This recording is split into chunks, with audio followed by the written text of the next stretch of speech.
Moi, qui ont intérêt, manifestation intérêt, en tout cas c'est public, que toujours manifestation intérêt à s'arriver l'ordre public économique. Et l'ordre public économique, l'ordre public financier, c'est les questions de corruption. C'est dans ce sens que moi-même, en tant qu'avocat, moi toujours agir en conscience et j'ai un devoir de prudence en matière de corruption, quel que soit le montant des honoraires que l'on essaie d'aborder. C'est par rapport avec le devoir de conscience ça, j'ai conscience, et le devoir de prudence ça, j'ai été contacté depuis Paris par le conseiller président, M. Emmanuel Vertilaire, qui a été analysé le dossier. J'ai fait l'analyser, m'ont dit que moi accepté, pour moi capable, il y a un symbole de porteur de la vérité, en tout cas en tant que conseiller de la justice, pour aider la justice vers la vérité dans le cadre de ça. Nous allons aller droit au but. C'est vrai qu'il y a des allégations qui reprochaient à trois conseillers, dont mon client conseiller président Emmanuel Vertilaire. Nous attendons que nous témoignions que l'ULCC a joué un rôle de vigile, même par prévention, pour aider la société à venir vérifier dans le cadre de ça. Mais malheureusement, nous jouons une institution qui, par la constitution pareil, mais sont institutions qui substituent avec toute juridiction qui gagne dans le chef pénal là. Il tournait un enquêteur, il tournait un parquetier. C'est-à-dire que le parquetier, tout le monde connaît que le parquet, c'est le serviteur de la vérité. Il transformé en cabinet d'instruction, il cabinet d'infraction. Que nous avons gens connaissent des créables autour de ça. Et l'ULCC d'aller beaucoup plus loin, les condamner et trois conseillers dont mon client. Donc, nous rejoignons le rapport, le rapport au jugement. Par respect pour l'ULCC à toute autorité qui a dirigé, nous n'avons pas devoir pour nous appliquer en défense de rupture contre l'autorité ULCC, mais nous-mêmes nous avons devoir pour aider la justice vers une vérité. Pour qui ça, c'est peut-être ça aujourd'hui. Nous déposer, moi je ne par contre, si nous ne pas mettre à la disposition un document récapitulatif de requête que nous déposer dans le parquet près du tribunal de première instance de Port-au-Prince. Une requête qui est 13 pages, qui aidait, en tout cas qui proposait, pour M. Emmanuel Vertilaire, il proposait pour aider le parquet à une vérité. Qui s'est passé?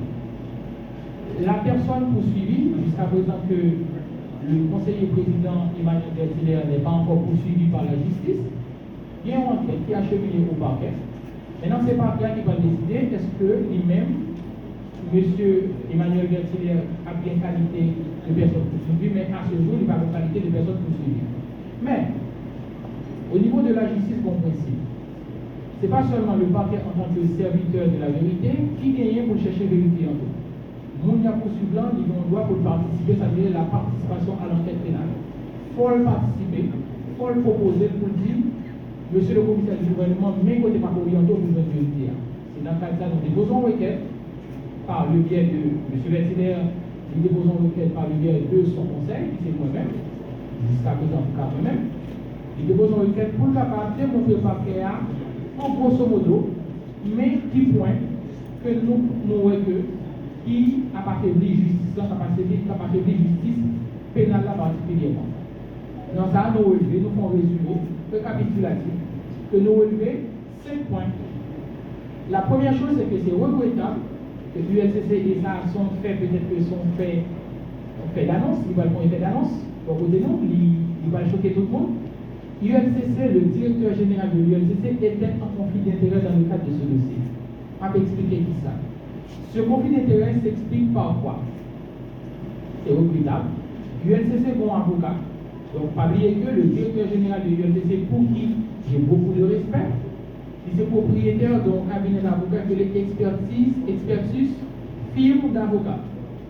Ce cabinet, jusqu'à présent, l'engagé sur les réseaux sociaux, est maintenant acte officiel parce que c'est ce cabinet qui représente les intérêts de Mme Martine Moïse, dans le cadre du dossier de Jovenel Moïse. Et le cabinet, ça, Elle a publié des publications de diffusion sur les réseaux sociaux, nous toujours que l'a honoré par des notes élogieuses envers son directeur général, c'est que le directeur général du cabinet, c'est M. Hans Joseph, qui est directeur général du ULCC. Mais curieusement, dans tout acte que le cabinet a constitué, qui est-ce qui signe à Kyoto? C'est un autre avocat, un confrère, à qui je porte beaucoup de respect, c'est mon aîné, et qui est très compétent. Malgré dit encore pour qui je porte beaucoup de respect, c'est M. Wilson Estévé, qui signe dans tout acte d'expertise, qui constitue au cabinet Martine Moïse. Et bizarrement, et c'est regrettable que l'assister ça dans un état de droit, même M. Wilson Estévé, mon confrère, mon aîné, que je respecte beaucoup, c'est lui-même qui constitue pour Raoul Bialuto dans le cadre de dossier devant l'ULCCA. Automatiquement, pour la crédibilité de l'enquête, pour la sincérité de l'enquête, et aussi pour le respect de l'état de droit, le directeur général de l'ULCC aurait dû se déporter de ce dossier. Pour dire, écoutez, l'enquête n'a pas crédible encore, l'impact de crédibilité va dire que le directeur général aurait été soudoyé. C'est pas ça que je dis. Parce que, il y a un conflit d'intérêt. Et qui ça conflit d'intérêt? Conflit d'intérêt, c'est les deux, ou bien une opposition entre deux intérêts. C'est deux intérêts opposés parce que le directeur général lit un intérêt privé par rapport parce qu'il y a une collaboration libérale régulière avec M. Wilson Estimé, qui en opposition avec mon intérêt privé, pas moi-même client, non, parce que donc conflit d'intérêt qui a avéré, parce que le conflit d'intérêt, pas oublier, le conflit d'intérêt est d'ordre public. Le conflit d'intérêt, on y a des gens qui vont dire, mais le directeur général est en incompatibilité. Il va avocat encore, mais non, c'est pas ça.